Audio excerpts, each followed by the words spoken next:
Welcome back dear friends. जय श्री राधे कृष्णा। आपके देखिए बच्चों एडवर्टाइजमेंट टॉपिक कंप्लीट हो चुका है। उसकी एक बार आपके लिए एक्सरसाइज और ले लेंगे। अभी उससे आगे जो टॉपिक उसके बारे में बातें करते हैं। तो अगला टॉपिक आपके ये इनविटेशन मीन्स निमंत्रण पत्र। तो ये टॉपिक देखो बेटा, अब से पहले आरबीएसई सिलेबस चलता था, फिर एनसीईआरटी चला, फिर आरबीएसई आ गया।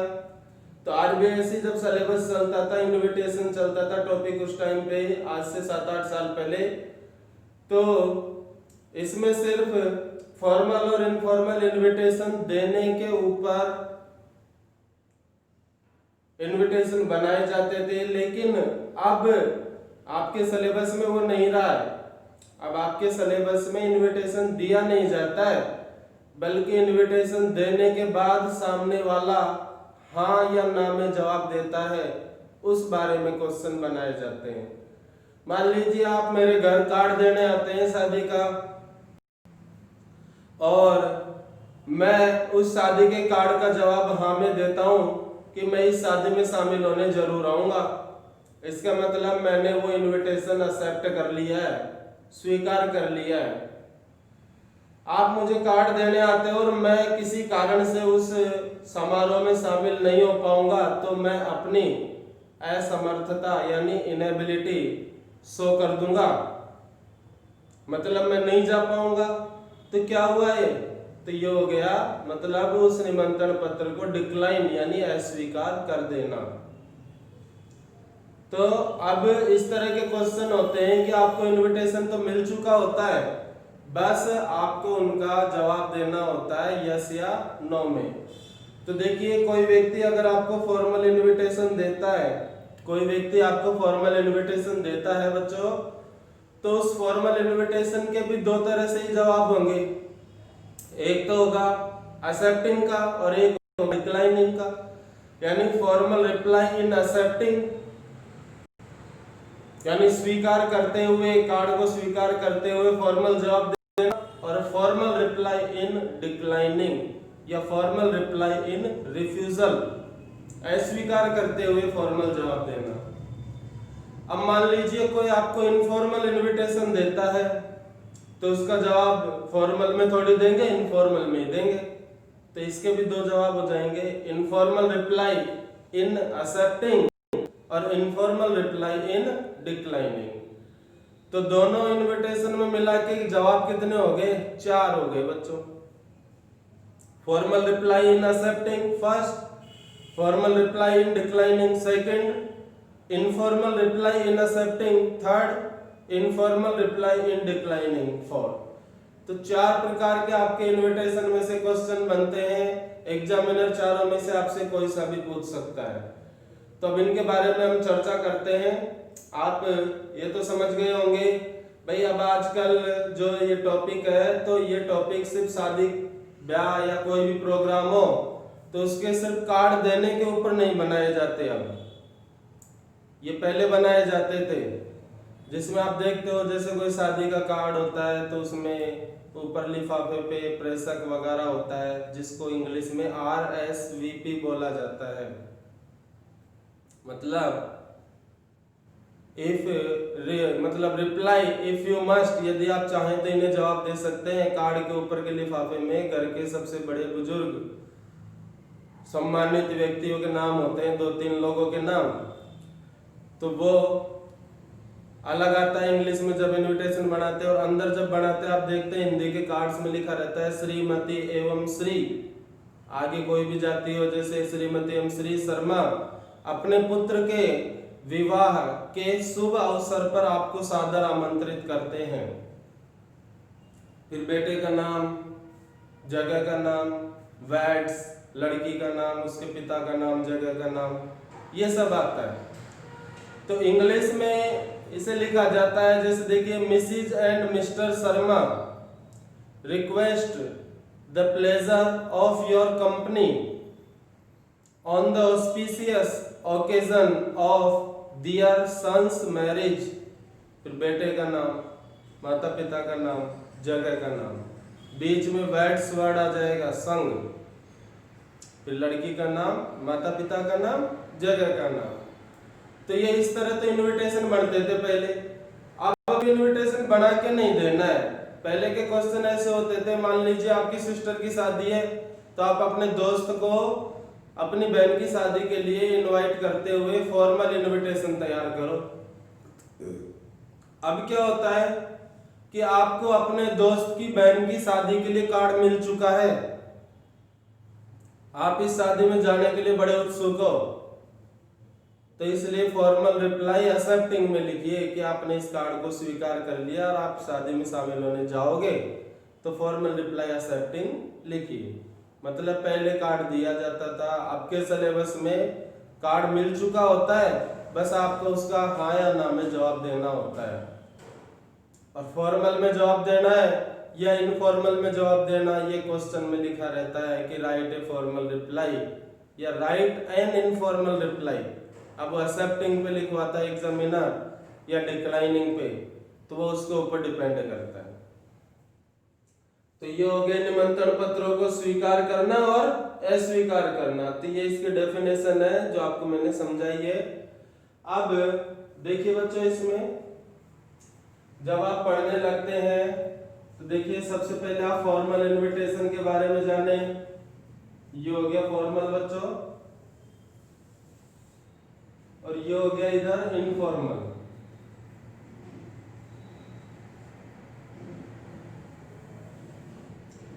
तो फॉर्मल और इनफॉर्मल में फर्क क्या है?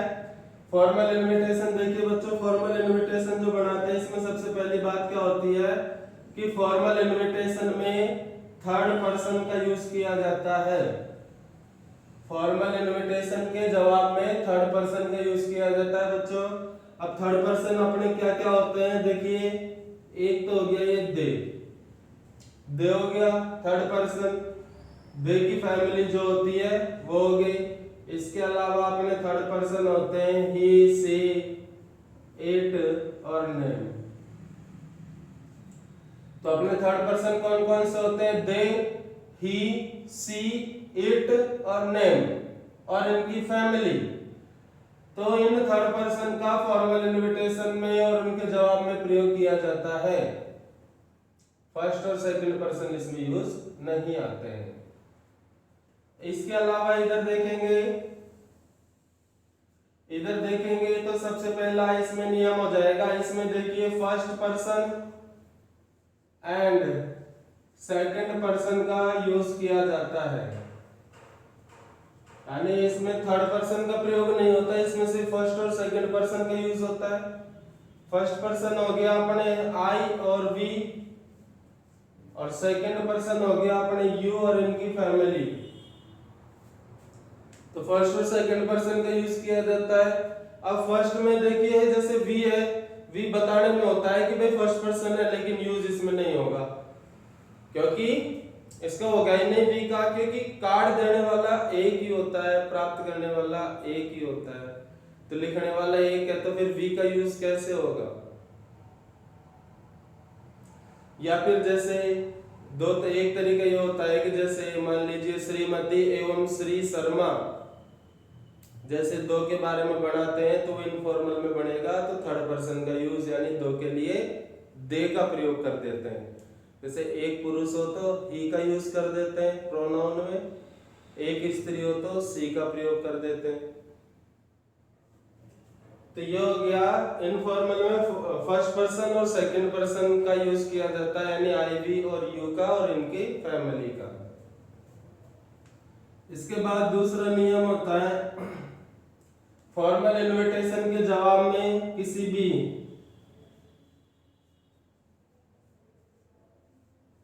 सैल्यूटेशन वर्ड मीन्स संबोधन शब्द का प्रयोग नहीं किया जाता है।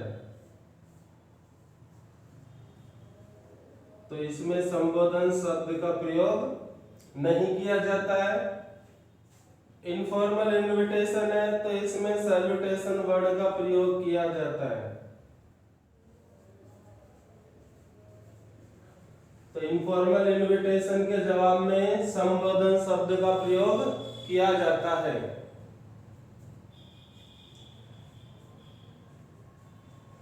यह साधारण तरीके से लिखा जाता है, यह साधारण तरीके से औपचारिक भाषा में लिखा जाता है, और यह होता है यह एक पत्र की तरह लिखा जाता है। तो इनफॉर्मल इनविटेशन का जो रिप्लाई होता है तो ये पत्र की तरह लिखा जाता है।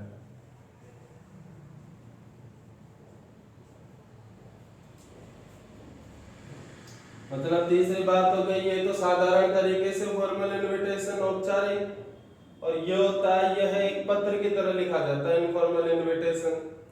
क्योंकि फॉर्मल इनविटेशन बच्चों जैसे अपन किसी की अपने घर में किसी की शादी होती है और काफी सारे कार्ड छपवाते हैं तो उनको फॉर्मल इनविटेशन बोला जाता है। वो एक जैसे कार्ड ही सभी लोगों के पास जाते हैं। इनफॉर्मल होता है व्यक्तिगत, जैसे आपके घर में शादी है आपकी और आपने सबके लिए कार्ड छपवा लिए तो वो तो सबके साथ पास एक जैसे जाएंगे, लेकिन आप अपने किसी खास दोस्त को पर्सनली इनवाइट करना चाहते हो तो उसको जब आप पर्सनली इनवाइट करने के लिए पत्र लिखोगे, इनवाइट करोगे, तो जो पत्र आप लिखोगे उसको इनफॉर्मल इनविटेशन बोला जाता है। तो वो सिर्फ आपके दोस्त के पास ही जाएगा पर्सनली, सबके पास नहीं जाएगा वैसा। तो शादी विवाह में जो अपने कार्ड छपते हैं फॉर्मल इनविटेशन होते हैं तो वो एक जैसे सभी को जाते हैं। बाकी अगर आप पर्सनली अपने किसी फ्रेंड को, रिलेटिव को इनवाइट करना चाहते हैं तो जब वो इनविटेशन दिया जाएगा उसे इनफॉर्मल इनविटेशन बोला जाता है, यानी कि व्यक्तिगत निमंत्रण पत्र। इसके बाद ये है चौथा, इसमें देखते हैं। तो इसमें देखिए अंत में सिग्नेचर, अंत में सिग्नेचर का यूज नहीं होता है फॉर्मल इनविटेशन के जवाब में, लेकिन जब इनफॉर्मल इनविटेशन का जवाब बनाते हैं तो इसमें क्या होता है बच्चों, अंत में सिग्नेचर या अपना नाम, तो इसका प्रयोग किया जाता है। यानी फॉर्मल इनविटेशन के जवाब में लास्ट में ये नहीं लिखना पड़ता है कि लिखने वाला कौन है, और इनफॉर्मल इनविटेशन के जवाब में अंत में ये बताना पड़ता है कि लिखने वाला कौन है। तो ये इसके डिफरेंस हो गए बच्चों। सबसे पहले तो देखिए इसमें फॉर्मल इनविटेशन के जवाब में थर्ड पर्सन का प्रयोग किया जाता है। Third person they, he, she, it name होते हैं। इनफॉर्मल इनविटेशन के जवाब में फर्स्ट और सेकंड पर्सन का यूज किया जाता है। आगे फॉर्मल इनविटेशन में संबोधन शब्द का प्रयोग नहीं होता है, लेकिन इनफॉर्मल इनविटेशन में संबोधन शब्द का प्रयोग होता है। फॉर्मल इनविटेशन साधारण भाषा में लिखा जाता है, जबकि इनफॉर्मल इनविटेशन एक पत्र की भाषा में लिखा जाता है। फॉर्मल इनविटेशन में अंत में कोई नाम, सिग्नेचर नहीं लिखते हैं, यानी लिखने वाले का नाम नहीं लिखा जाता, जबकि इनफॉर्मल इनविटेशन में लिखने वाले का नाम लिखा जाता है। ठीक है बच्चों, तो ये इसमें डिफरेंस होते हैं, इनका ध्यान रखना जरूरी है। सिर्फ एक पर्सन या प्रोनाउन की गलती की वजह से पूरा इनविटेशन बिगड़ जाता है। तो खास ध्यान रखें, फॉर्मल इनविटेशन में थर्ड पर्सन का यूज होता है और इनफॉर्मल इनविटेशन में फर्स्ट व सेकंड पर्सन का यूज होता है। तो ये आपको बता दिया कि 4 तरह से इसमें क्वेश्चन बनेंगे, तो उसको एक बार और अपन रिवाइज कर लेते हैं। ये इसके नियम हो गए, आप इनको देख लीजिए, ये स्क्रीनशॉट ले लीजिए। मैं इसको हटाता हूं और फिर हम आगे बढ़ते हैं।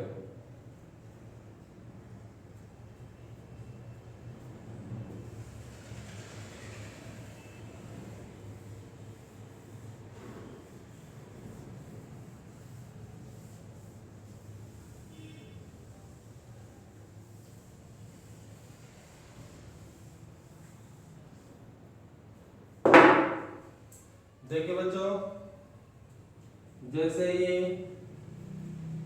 राजेश नाम का व्यक्ति है, एरो का निशान इधर बन रहा है। ये देखिए जैसे नीति भारद्वाज, मान लीजिए राजेश नाम का व्यक्ति है, ये नीति भारद्वाज को क्या करता है, देखो फॉर्मल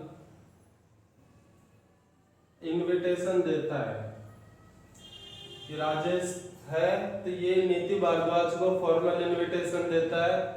अभी फॉर्मल इनविटेशन इस नीति भारद्वाज के पास पहुंच चुका है, तब यहाँ पर ये इनविटेशन पहुंच गया है, तो अब इसके पास देखिए दो तरह से जवाब होते हैं, एक तो होता है यस और एक होता है नो। अगर ये आपकी शादी में शामिल हो पाएगी तो ये आपको कैसा जवाब देगी, तो ये जो जवाब देगी उसको बोला जाएगा फॉर्मल इनविटेशन का फॉर्मल रिप्लाई हो गया, और आ रही है तो इसका मतलब एक्सेप्टिंग हो गया। अब अगर मान लीजिए नीति भारद्वाज नो में जवाब देती है कि भाई मैं नहीं आ पाऊंगी, तो उसको क्या बोलेंगे, तो उसको बोलेंगे देखो फॉर्मल इनविटेशन का तो फॉर्मल रिप्लाई हो जाएगा, और इन यानी में किस में, डिक्लाइनिंग यानी अस्वीकार करने में। समझ गए बच्चों? जैसे राजेश है, ये नीति भारद्वाज को एक फॉर्मल इनविटेशन देता है, तो अब नीति भारद्वाज के ऊपर डिपेंड करता है कि वो उसका जवाब एक्सेप्टिंग में देगी या डिक्लाइनिंग में। अब एक्सेप्टिंग में जवाब देगी तो फॉर्मल इनविटेशन का फॉर्मल रिप्लाई इन एक्सेप्टिंग, और डिक्लाइन में जवाब देगी तो फॉर्मल इनविटेशन का क्या हुआ, फॉर्मल रिप्लाई इन डिक्लाइनिंग। तो ठीक इसी तरह से ये राजेश मान लीजिए इनफॉर्मल इनविटेशन देता है नीति को, तो नीति का जवाब किस में होंगे, एक तो होगा इनफॉर्मल रिप्लाई इन एक्सेप्टिंग, और दूसरा हो गया इनफॉर्मल रिप्लाई इन डिक्लाइनिंग। तो बन गए चार प्रकार से इस तरह क्वेश्चन। तो ये इनविटेशन में आपके चार प्रकार के क्वेश्चन होते हैं, इनमें से एग्जामिनर आपसे कोई सा भी पूछ सकता है। ठीक है बच्चों?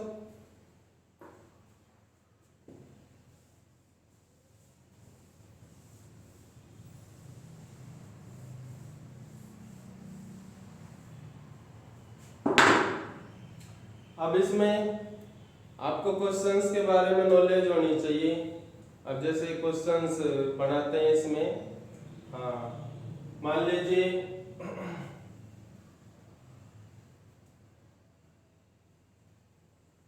क्वेश्चन में ये हो गया, देखिए राजेश कुमार,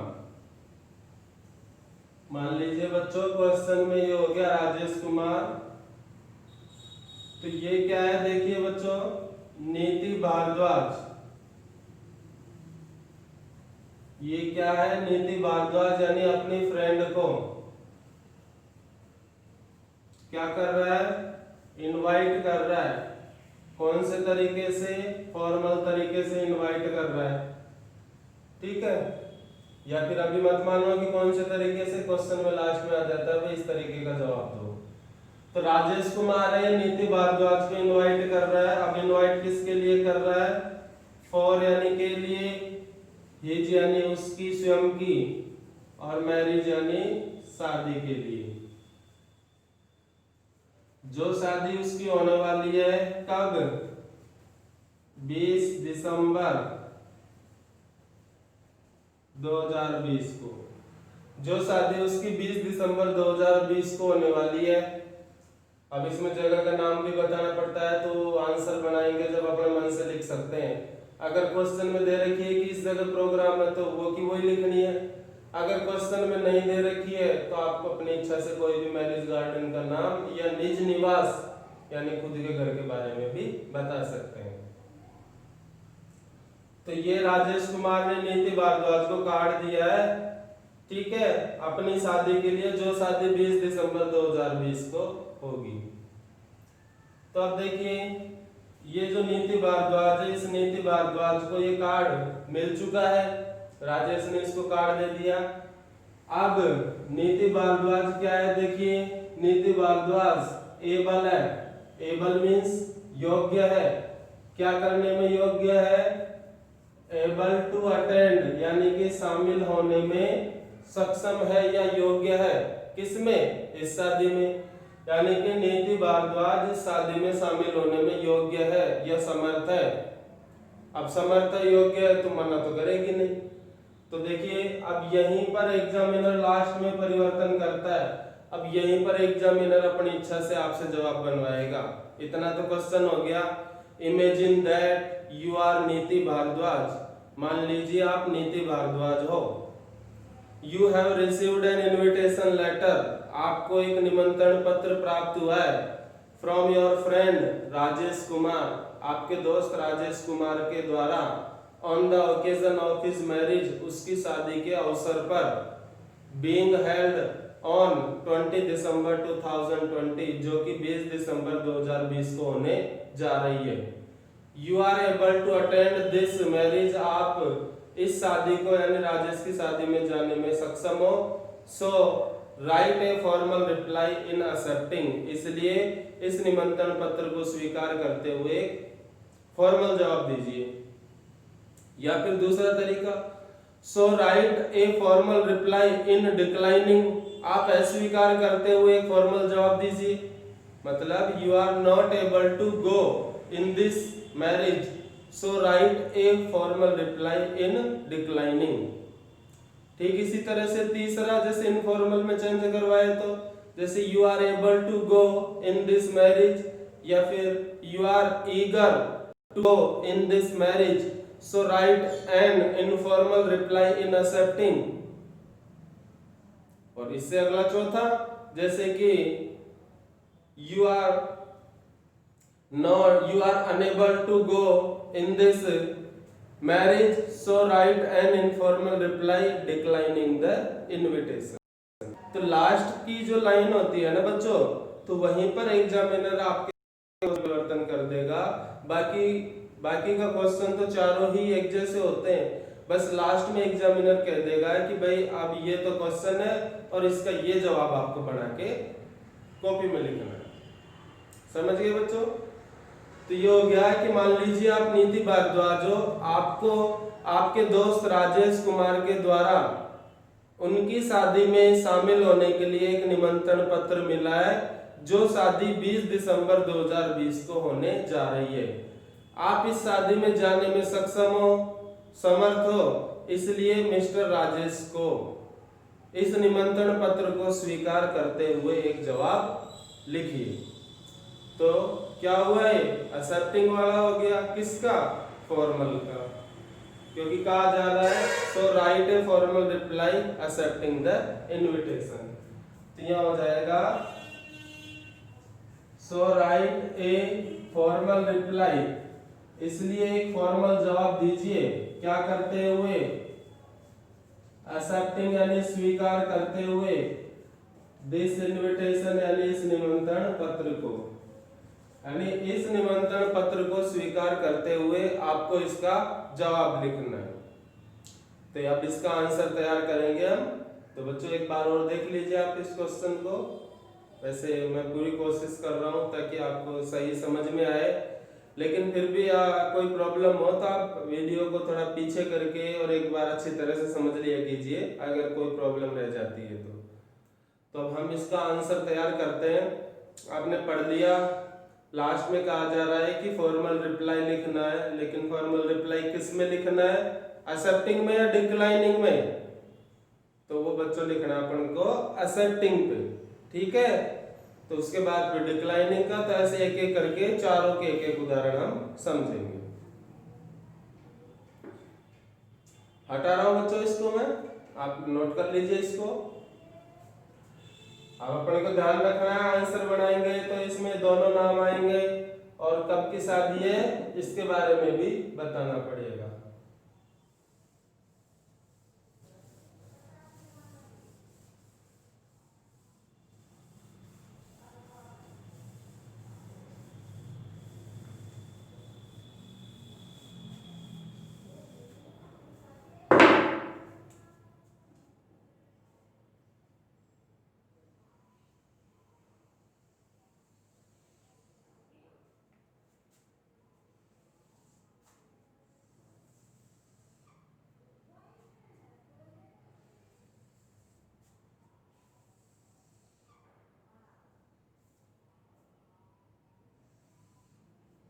तो इस तरह से देखिए बच्चों, लाइनिंग करके, और जो इनविटेशन आपको बनाना है, यानी जिस इनविटेशन का जवाब आपको बनाना है, तो उस इनविटेशन के बारे में यहाँ पर डिस्क्रिप्शन लिखना है। जैसे कि ये बना रहे हैं अपन, देखिए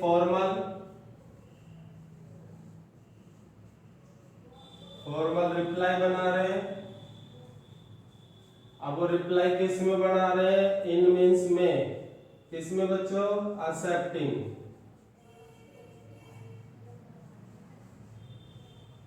फॉर्मल रिप्लाई इन एक्सेप्टिंग, फिर इधर बराबर जगह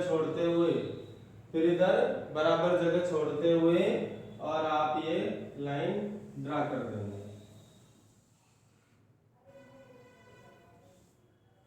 ठीक है बच्चों, तो इस तरह लिख दिया है। अपन को जो बनाना है फॉर्मल रिप्लाई इन एक्सेप्टिंग बनाना है, तो इसको इस तरह से बॉक्स बना करके हेडिंग कैपिटल और डार्क लेटर्स में लिख देंगे। अब इसके बाद इसके आगे का प्रोसेस है जो अपन इसको तैयार करते हैं अभी। ठीक है बच्चों, इतना आप देख लीजिए एक बार।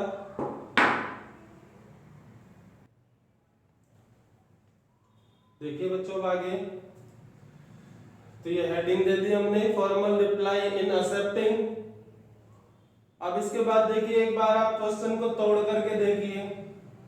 क्वेश्चन में ये कह रहा है दो नाम है वहां पे क्वेश्चन में, एक राजेश नाम है और एक नीति नाम है। दो नाम दे रखे हैं। अब राजेश ने देखो नीति को काट दिया है, राजेश ने नीति को काट दिया है, एरो का निशान इधर बन रहा है। नीति कार्ड प्राप्त कर चुकी है बच्चों। तो राजेश ने जब कार्ड दिया तो राजेश क्या है बच्चों? सेंडर। सेंडर मींस कार्ड दे रहा है, और नीति क्या है? कार्ड को प्राप्त करने वाली है, यानी कि रिसीवर प्राप्त करता है। तो राजेश ने तो कार्ड दे दिया, अब नीति के ऊपर डिपेंड करता है कार्ड आने के बाद कि ये यस में जवाब देगी या नो में जवाब देगी। समझ रहे हो बच्चों? भाई राजेश ने शादी का कार्ड नीति को दे दिया, मतलब सेंडर ने रिसीवर को दे दिया कार्ड। अब रिसीवर के पास कार्ड आ गया, तब इसके ऊपर डिपेंड करता है कि यस में जवाब देगी या नो में जवाब देगी। तो अब नीति जवाब देने वाली हो गई। अब नीति जवाब देने वाली हो गई, तो जवाब देते टाइम नीति क्या बन गई? अब सेंडर बन गई, और राजेश क्या बन गया? अब रिसीवर बन गया। समझ गए बच्चों? इस तरह से भाई राजेश ने कार्ड दिया जब, तो राजेश सेंडर, नीति रिसीवर, और नीति के ऊपर डिपेंड करता है कि यस या नो किस में जवाब देगी। तो नीति अब जब जवाब देगी तो नीति खुद सेंडर हो जाएगी, भेजने वाली। यही तो जवाब दे रही है, और प्राप्त कौन कर रहा है फिर जवाब को? राजेश प्राप्त करेगा। समझ गए ना बच्चों? भाई जब जो राजेश कार्ड दे रहा है तब राजेश भेजने वाला है, और नीति प्राप्त करने वाली है। अब नीति उसका जवाब दे रही है तो लिखने वाली वो है, तो वो सेंडर होगी, भेजने वाली, और राजेश जवाब को प्राप्त करने वाला हो गया। क्वेश्चन को पहले तोड़ के देख लिया करो, नाम ऐसे लिख के भाई अब सेंडर कौन रहेगा जवाब देते टाइम पे। तो बढ़ाते हैं इसको।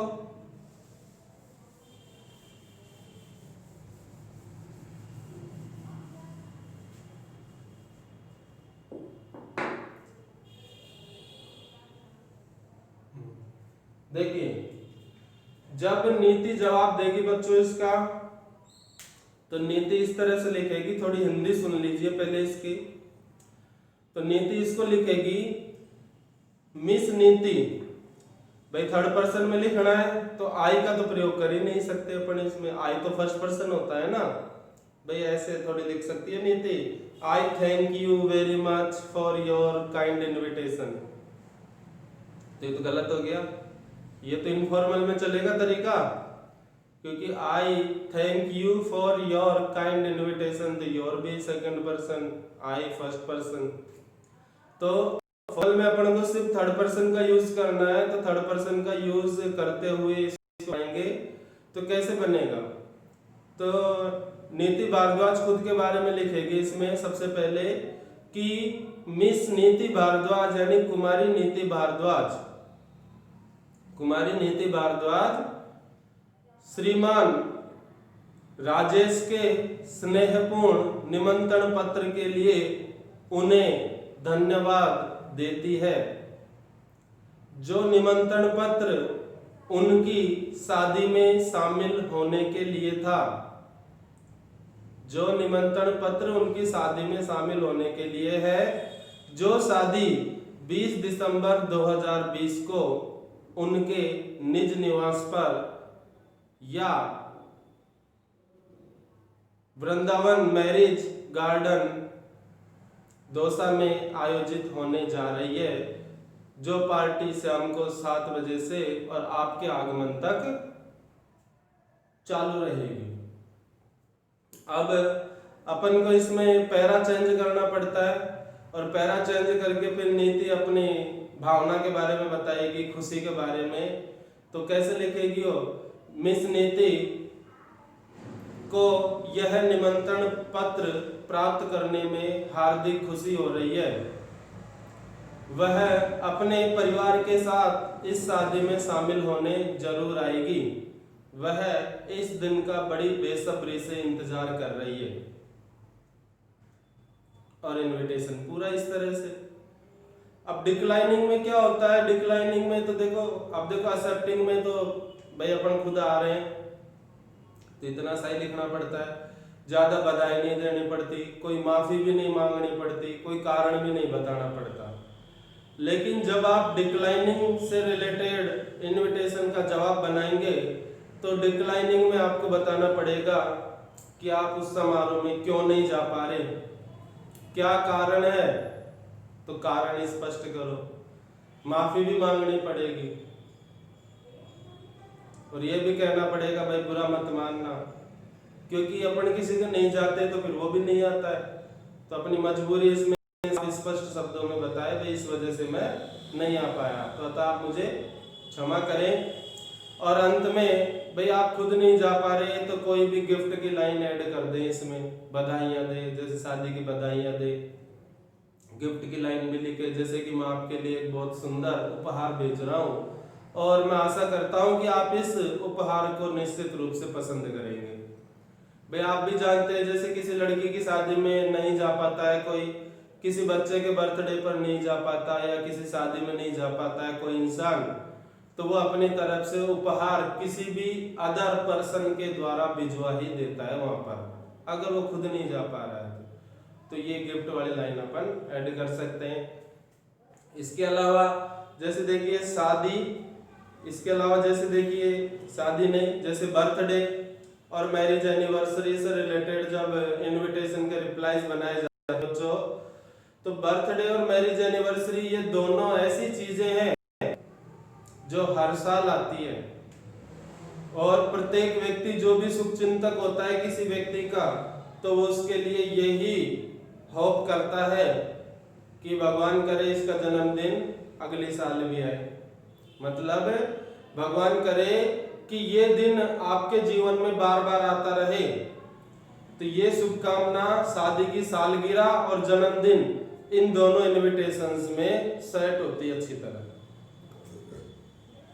अब कई बच्चों शादी वाली लाइन में ऐसी, शादी वाले इनविटेशन में ऐसी लाइन मत दे देना कि भगवान करे ये दिन आपके जीवन में बार बार आता रहे।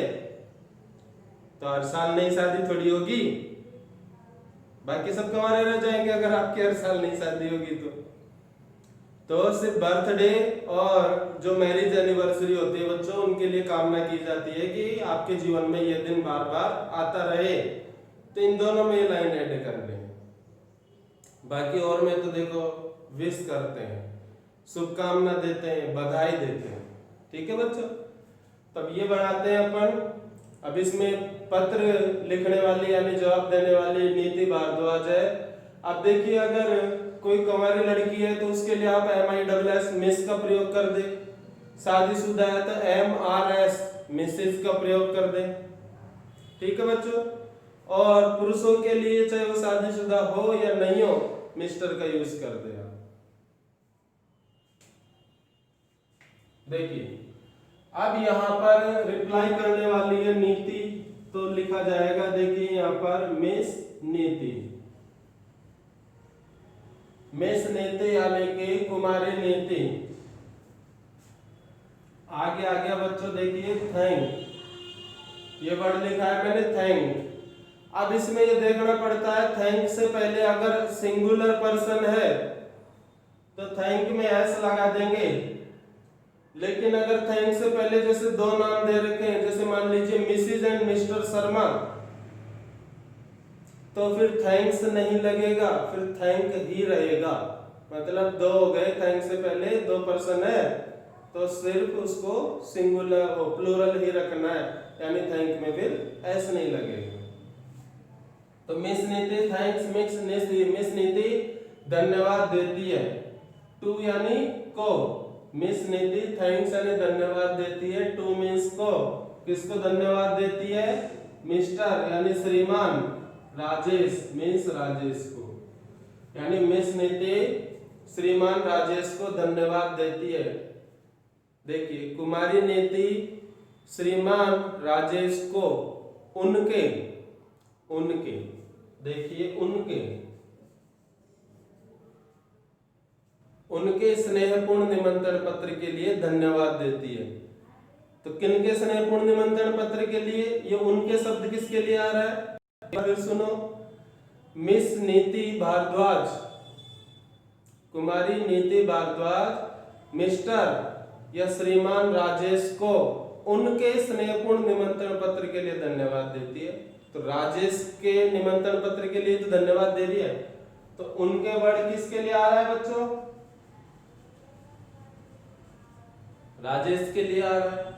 राजेश प्रोनाउन में क्या होता है, ही होता है भाई, राजेश को प्रोनाउन में क्या बोला जाएगा, ही बोला जाएगा, पुरुष है।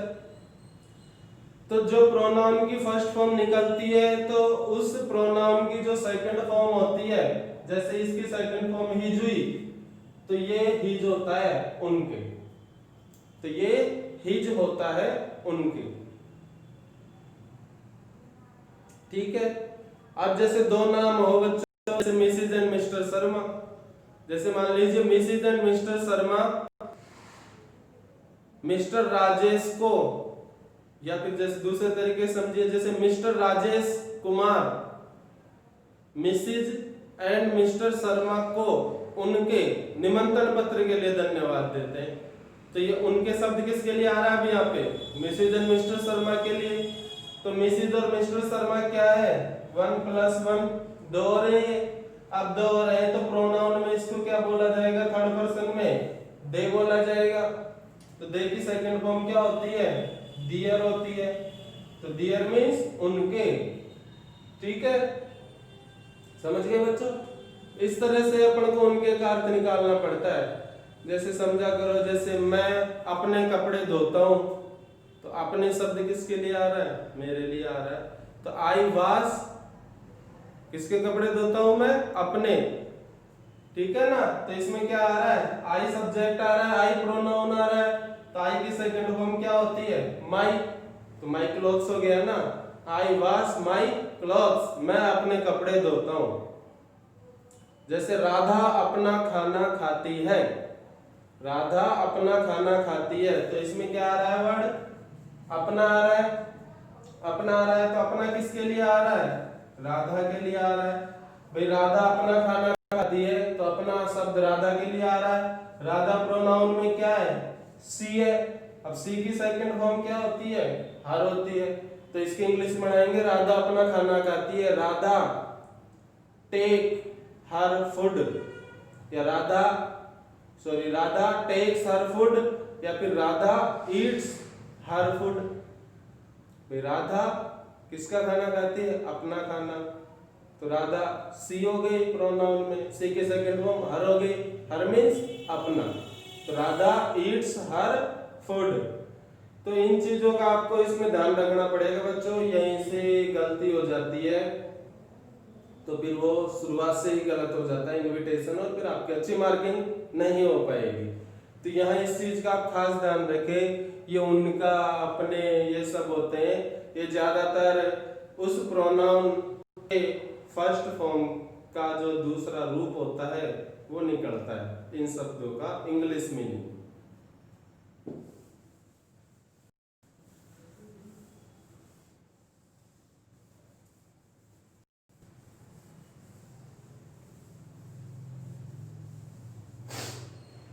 देखिए आगे, तो हो गया मिस नीति थैंक्स यानी धन्यवाद देती है, टू मीन्स को, किसको धन्यवाद देती है, मिस्टर राजेश को धन्यवाद देती है। फॉर मीन्स के लिए, फॉर्मिस के लिए धन्यवाद देती है, उनके स्नेहपूर्ण निमंत्रण के लिए। हिज यानी उनके, भाई मिस्टर राजेश क्या है, ही की सेकंड फॉर्म हिज हो गई। फॉर यानी के लिए धन्यवाद देती है, हिज यानी उनके। काइंड यानी स्नेहपूर्ण, काइंड मीन्स स्नेहपूर्ण, और इनविटेशन यानी निमंत्रण पत्र के लिए धन्यवाद देती है।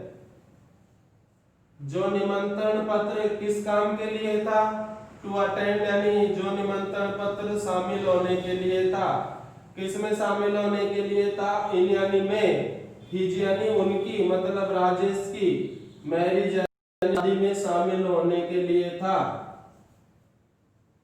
जो निमंत्रण पत्र किस लिए था, जो निमंत्रण पत्र टू अटेंड यानी शामिल होने के लिए था, किसमें शामिल होने के लिए, इन हिज मैरिज यानी कि मिस्टर राजेश की शादी में शामिल होने के लिए था। जो शादी बीइंग हेल्ड यानी आयोजित होगी, यानी कि फ्यूचर में आयोजित होगी।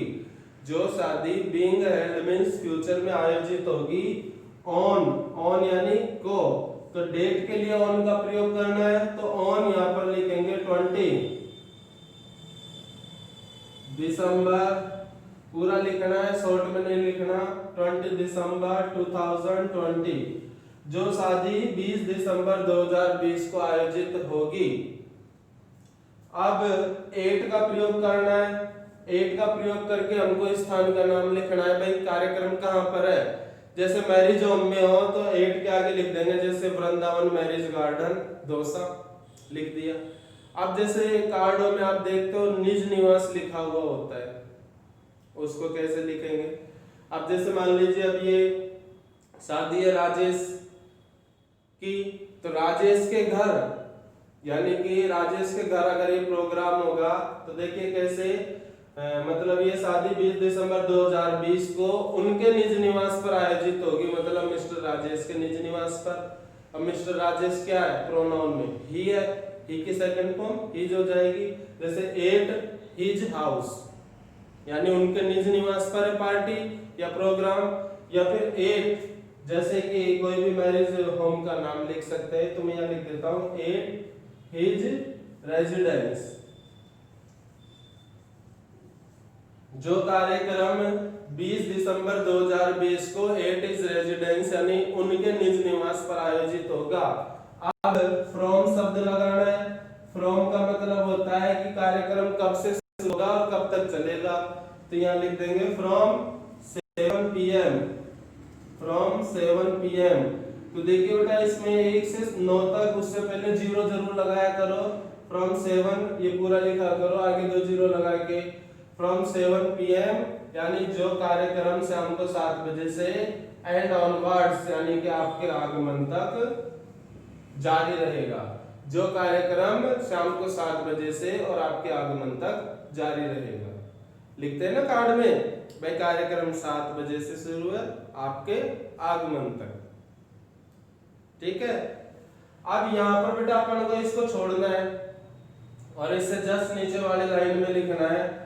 अब जस्ट नीचे वाली लाइन में देखिए, अब ये जो मिस नीति ने यहाँ से लेके और यहाँ तक लिखा है ना, तो ये तो देखिए उसने कार्ड में से लिखा है, कोई परिवर्तन नहीं किया। देखिए कैसे मिस नीति मिस्टर राजेश को उनके स्नेहपूर्ण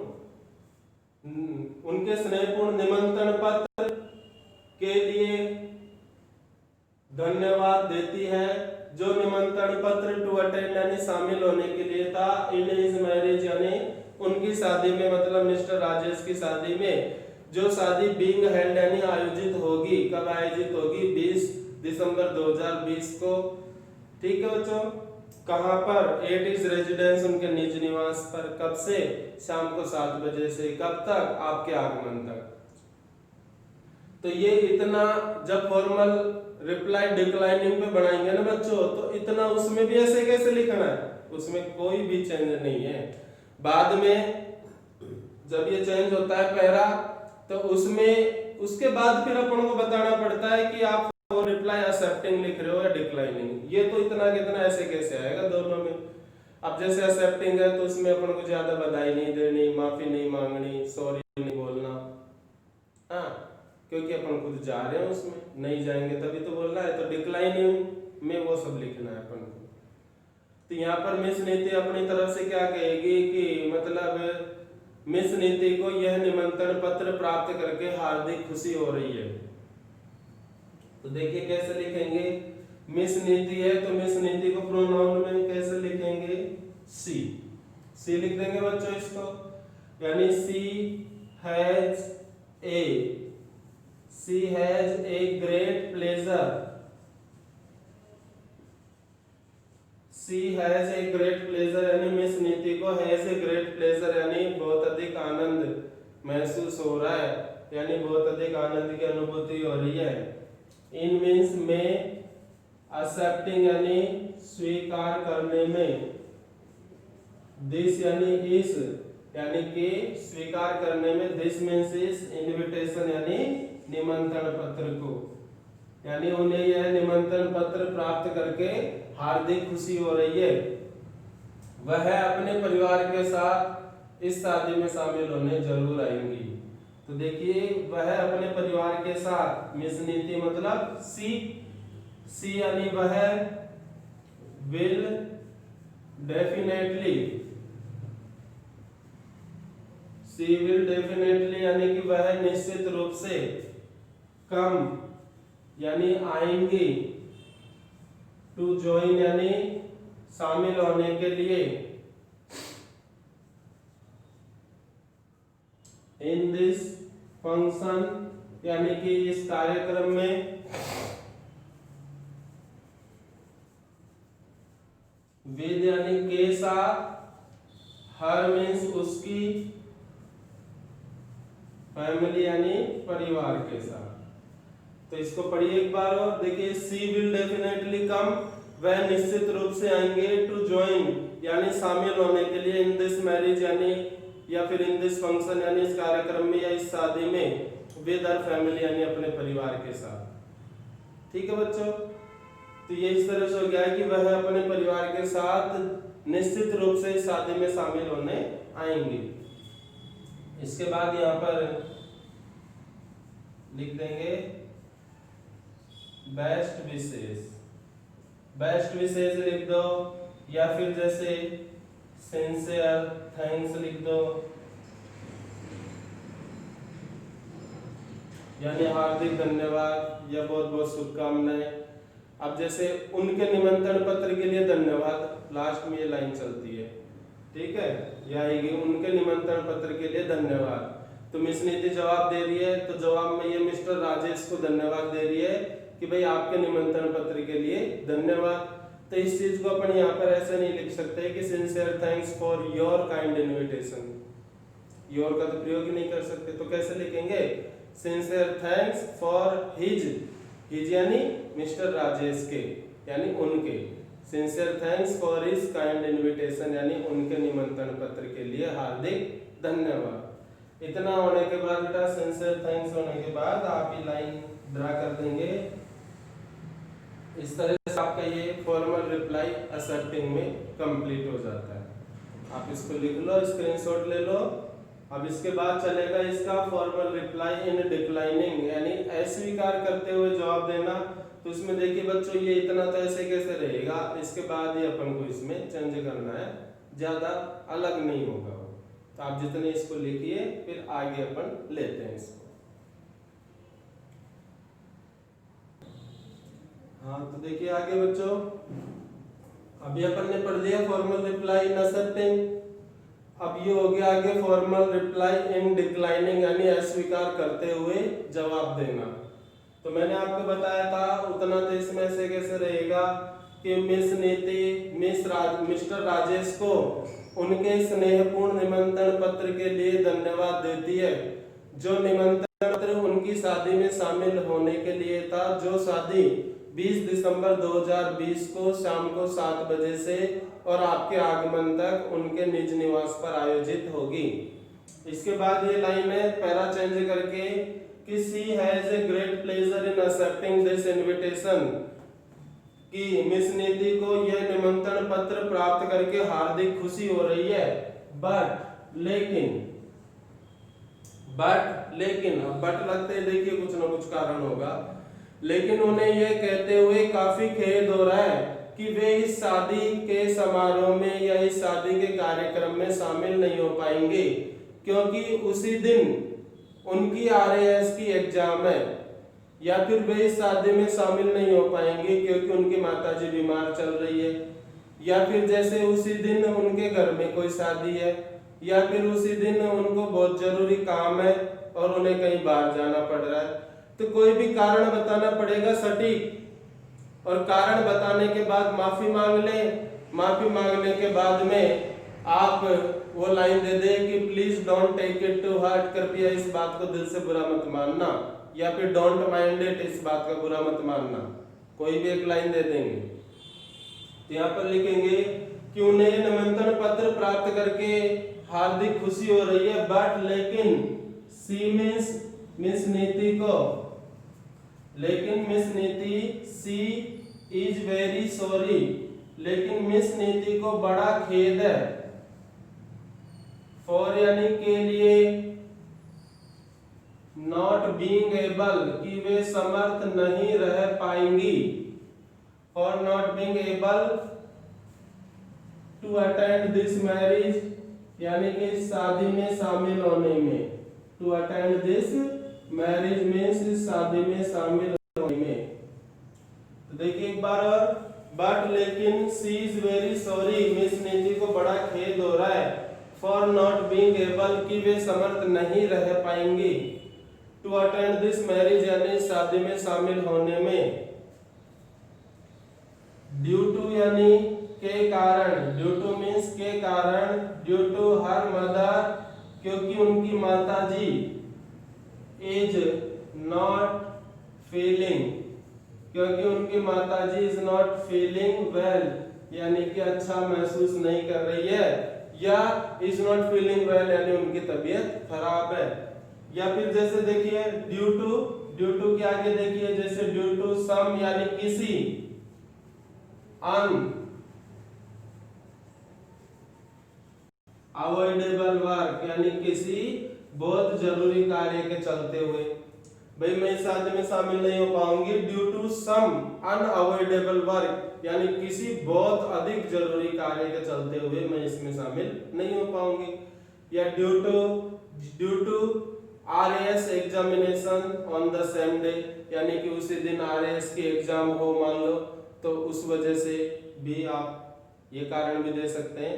तो कारण कोई भी आप अपने अनुसार बिल्कुल सटीक लिखें जिससे मतलब आपकी मार्किंग पर कोई असर ना पड़े।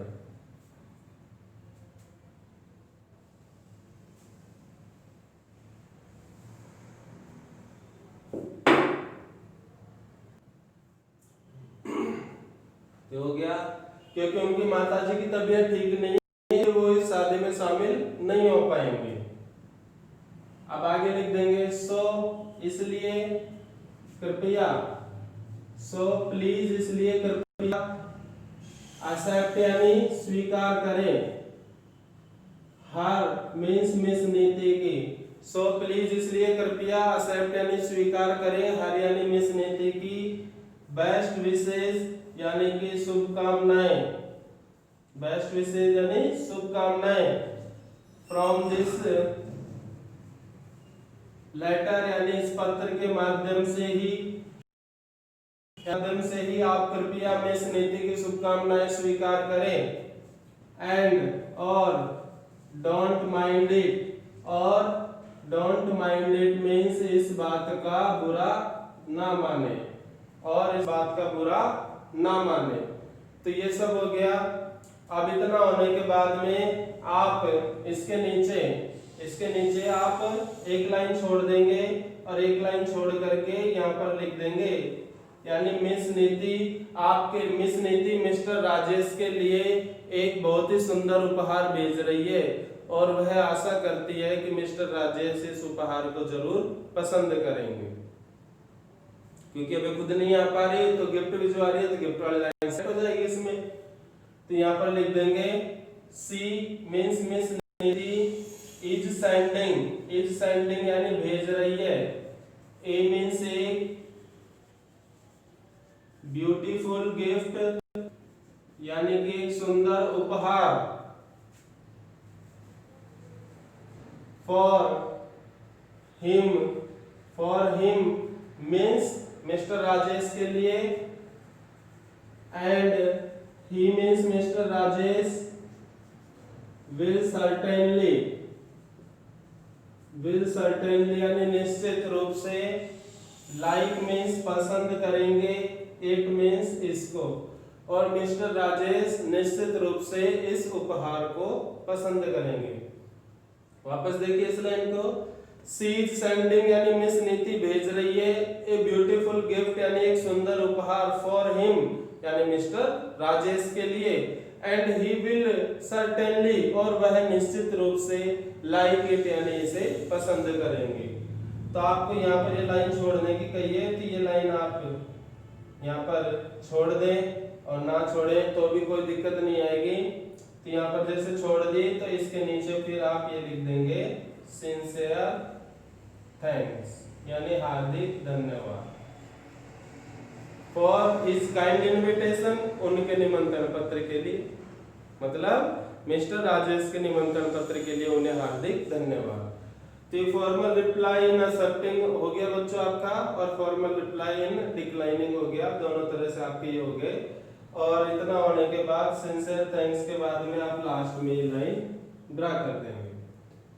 तो सबसे लास्ट में क्या हो गया बच्चों आपके सिंसियर थैंक हार्दिक धन्यवाद, इस तरह से ये आपका बन गया।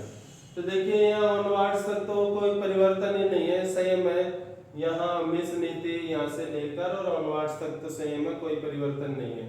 उसके बाद ये लाइन भी देखो आइए ऐसे कैसे, और बट लगा के फिर आपको इसमें देखिए सबसे पहले तो बताना है कि भाई आप नहीं आ पा रहे, फिर उसके बाद कारण बताना है क्यों नहीं आ पा रहे, उसके बाद आप है ना जो मतलब अपने तरफ से कहो कि भाई आप इस बात का बुरा मत मानना, उनको शुभकामनाएं दे दो, ठीक है। जैसे शादी है तो शादी से रिलेटेड कोई भी शुभकामना, may you both live happily in your newly married life, यानी भगवान करे आप दोनों अपने नए वैवाहिक जीवन में खुशमय जीवन गुजारे। तो ये अपने यहाँ भी ऐड हो सकती है इसमें। तो ये ऐसी लाइन है शादी से संबंधित है, तो शादी वाली लाइन, बर्थडे, मैरिज एनिवर्सरी, जैसे मकान की, जैसे नए नए मकान में प्रवेश होता है तो उस मकान के बारे में, जैसे गृह प्रवेश से संबंधित, तो सब में अलग अलग लैंग्वेज है, टॉपिक के अकॉर्डिंग लैंग्वेज अपन को चूज करनी है, ठीक है बच्चों। तब आप ये स्क्रीनशॉट लेके रख लें या फिर आप इसको नोट डाउन करते रहें और शब्दों पर ध्यान दिया करो, समझने की कोशिश किया करो। मैं पूरी कोशिश कर रहा हूँ ताकि आप अच्छे से अच्छा समझें, एक से एक चीज बारीक से बारीक अपन को लेके चलनी है ताकि बच्चों को पढ़ने में कोई परेशानी ना हो और उनको ये फील से वो कक्षा में ही पढ़ रहे हैं, ठीक है बच्चों। मिलते हैं फिर नेक्स्ट वीडियो के साथ। जय श्री राधे कृष्ण।